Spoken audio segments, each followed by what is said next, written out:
Hey there, Doodle lover. Are you ready to finally feel proud of your Doodle's behavior? Not just their adorable face? Then don't miss my free 10-day Doodle Parent Challenge starting September 5th. It's the training reset you've been craving. Live, science-backed, and built just for Doodle parents like you. Head to thedoodlepro.com/parent challenge to save your free spot now. That's thedoodlepro.com/parent challenge. I'll see you inside. If you enjoy keeping a meticulous home and having a meticulous looking dog, this mix isn't for you. But if you love a shaggy, disheveled look, there's no match to a Sheepadoodle. I first fell in love with Old English Sheepdogs on Disney movies, such as 101 Dalmatians and Peter Pan with the Old English Sheepdog nanny. And that is the look that many people are drawn to when they choose a Sheepadoodle. They're looking for that Old English Sheepdog look with less shedding and maybe some more intelligence. While people are drawn to that look, we're going to dive in during this episode to talk about what's under the hood of that deliciously disheveled coat. As we do with all of our Doodle Mix episodes, we're going to discuss their origin and what is being mixed with poodles in order to get the Sheepadoodle. Doodle breed dogs are easy to love, but can be challenging to parent. I'm Doodle expert Corinne Gearhart, also known as the Doodle Pro, and I'm here to help Doodle parents have a more fulfilling and rewarding experience with their Doodles. No one has professionally worked with as many different Doodle breeds or has more experience with Doodles than I have. And I love to share my expertise in a fun, compassionate, and non-judgmental way. From my years of work and education in the pet care and dog training industry, I have an incredible network of skilled training, grooming, and veterinary professionals to share their knowledge with you and give you the Doodle-specific answers you're looking for. I hope you enjoy today's episode as I help you parent your Doodle like a pro. These dogs aren't just an adorable Old English Sheepdog with non-shedding coat and the intelligence of the poodle. They bring their own behavior and genetics of what both of their breeds were originally intended for. Old English Sheepdogs actually aren't really that old. When you look at the relative history of dog breeds, they're fairly modern and originated around England in the 1800s. They were intended for driving livestock to market and pulling carts and wagons there. Their owners docked their tails to prove that they were work dogs, which earned their nickname bobtails. Old English Sheepdogs range from 60 to 100 pounds, and their lifetime expectancy is usually around 10 to 12 years. Their eyes can be dark brown, blue, or even one of both, and they're renowned for their loud, ringing bark. Their breed standard even describes it as clanging two pans together. They're not known as a barky breed, but they are very protective and bred to be watchdogs that protect the farm. When they're worried about an intruder, which can even mean seeing someone walk by your fence or front window, that's when you can count on hearing that loud clanging bark.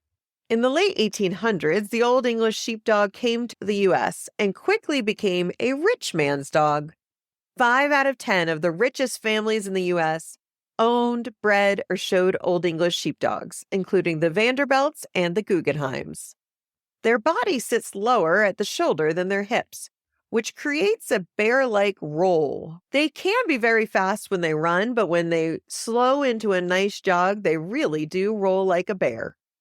The Old English Sheepdog's coat is very prone to matting, as it has an incredibly long, disheveled outer coat with a double coat underneath.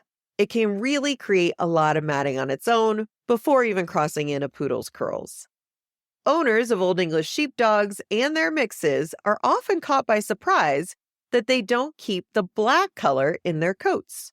They usually begin fading from 6 to 12 months and continue fading into their 3rd year. This is due to a progressive gene called G. locus that is found in both poodles and Old English Sheepdogs. Old English Sheepdogs can be prone to hip dysplasia, cataracts, hereditary deafness, cardiac anomalies, and bloat. As Old English sheepdogs were intended to drive livestock to market and pull carts and wagons, they still carry that herding instinct, which you can see. While in general, they're very gentle and loving with families and children, you could see that herding piece come out when something moves by them really fast, including children. You might see barking or nipping at heels in an effort to try to keep things in order and in line. There are anecdotal stories that they were first mixed by the U.S. Army in the 1960s, but were found to be too playful and carefree. But it's difficult to find any real documentation of that. The Labradoodle and Golden Doodle have kind of been the standard for doodles since they came on the scene. And then Bernedoodles became the new trend. That's been the case for the last 15 or 20 years. Sheepadoodles have recently really taken the doodle world by storm. And if you take one look at them, you can't be surprised. Sheepadoodles can also be called Sheepapoo, Sheepadoo, and Sheepoo. They started to appear around 2007 and really gained momentum in 2017 when Olympic figure skater Meryl Davis posted a picture of her new Mini Sheepadoodle named Bilbo. You can still follow him on Instagram now, and he is just as cute as he started. Funnily enough, I find Mini Sheepadoodles are often the fastest mix in the doodle park. If I'm playing fetch with a group of different doodles, the Mini Sheepadoodles always seem to beat out everyone. I find the standard Sheepadoodles, while they go fast, they quickly turn into a more rolling or lumber gait, and the Mini Sheepadoodles just zip past them.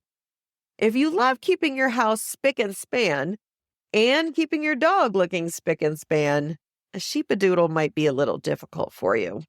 Their coat acts like Velcro to every leaf, twig, or pollen when they go running in the yard, and they can sometimes bring half of it back in with them. Their beards can be prone to browning, and some people could find that messy looking, but if you love the disheveled look, it just adds to their character. Sheepadoodles can be the standard size from 40 to 90 pounds. Minis are usually less than 40 pounds, and the more unusual micro minis are 10 to 20. You should not be finding a breeder crossing an Old English Sheepdog with a Merle Poodle, as Old English Sheepdogs also carry the Merle gene. By crossing both of these together, you risk creating a dog that is blind, deaf, or has other serious health problems. Many families that have young children or smaller dogs are often surprised by their Sheepadoodles herding. They seem to nip or be bothered by fast-moving objects more than they expect. Herding dogs like Sheepadoodles have a decent prey drive, and that herding and prey drive can really kick in when someone has young children or small dogs around. And they are not a dog that I would recommend mixing with toy breeds or in a home with very young children. Even though they're gentle and playful, especially the standard size, can easily bowl a child over, and the dog can become very irritated and stressed by a toddler's frenetic movements. To create the Sheepadoodle, we need to cross them with our poodle traits. As I discussed on our Golden Doodle episode, when you're miniaturizing the Sheepadoodle by crossing with a toy poodle, you're hoping for an extended lifetime in addition to the more compact size. While toy poodles live more than 10 to 18 years, you need to keep in mind that they carry a risk of patellar luxation, collapsed trachea, and dislocating kneecaps. And toy poodles can also be barkier. If you're going for the mid-size Mini Sheepadoodle, you're likely to cross with miniature poodles or perhaps a toy poodle. Miniature poodles can also extend their lifetime as they average 10 to 18 years, though they do carry risk of epilepsy, Cushing's, and retinal atrophy. As I mentioned earlier, I find Mini Sheepadoodles to be the fastest in the park, and that can come from the miniature poodle often having a higher energy level compared to standard poodles. That also means your exercise requirements for your Mini Sheepadoodle might be more for their lifetime. If you're looking to have a fireplace dog that looks like a big bear rug, miniature Sheepadoodles might not be your size. Now, the standard poodle that crosses in brings a lifetime expectancy, more like 12 to 15 years, very similar to the Old English Sheepdogs themselves. They're prone to hip dysplasia and bloat. And as you have both dogs in this cross being prone to bloat, I recommend speaking with your vet to see if preventative gastropexy is right for your dog. The poodle was bred to work as a water retrieving dog and is highly athletic and intelligent, as most people know. So in creating this cross, you're going to need to meet their needs through enrichment, challenges, brain work, and lifetime of training. If you don't give a Sheepadoodle a job, they're going to find one. There are no guarantees of which traits a cross like a Sheepadoodle will carry, but you can make an educated guess based on how much of each breed has been crossed into your particular Sheepadoodle.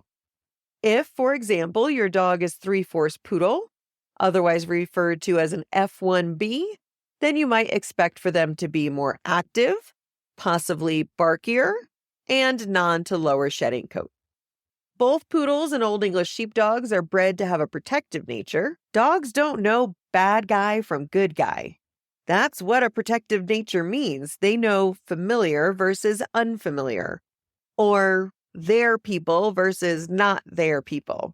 So when you see descriptions like, this dog needs a lot of early socialization, which you see in the breed description for Old English Sheepdogs, this means you're going to need to be more intentional about early, ongoing, quality, positive socialization with your Sheepadoodle. And there's a possibility that there's a ceiling as to how comfortable they can be with new people, strangers, or sounds or environments. All in all, when I see a client form enter my inbox and it says that they have a Sheepadoodle, I get excited. They're always fun to work with. They're eager to please, they take the greatest pictures, and even my older kids get especially excited to meet them. I wouldn't pick them for someone's first dog just because of their grooming needs. They're very prone to matting with the combination of the Old English Sheepdog, plus the coat of the poodle mixed in. It's just a really more challenging coat to upkeep than some other doodles. They are also not the first dog I would pick if I had very young children, despite my love of the images of them as the nanny in Peter Pan. But if I had had dogs before and was willing to do the coat upkeep, they have a fantastic temperament and a look that cannot be matched. Make sure you hit follow in your player so you don't miss next week's episode where we dive into another up-and-coming doodle breed, Aussie Doodles. Thanks for joining me on this episode of the Doodle Pro Podcast. If you enjoyed the show, don't forget to rate and review us wherever you get your podcasts. And I invite you to follow me on Instagram at @TheDoodlePro for behind-the-scenes peeks at all of the adorable doodles I work with daily.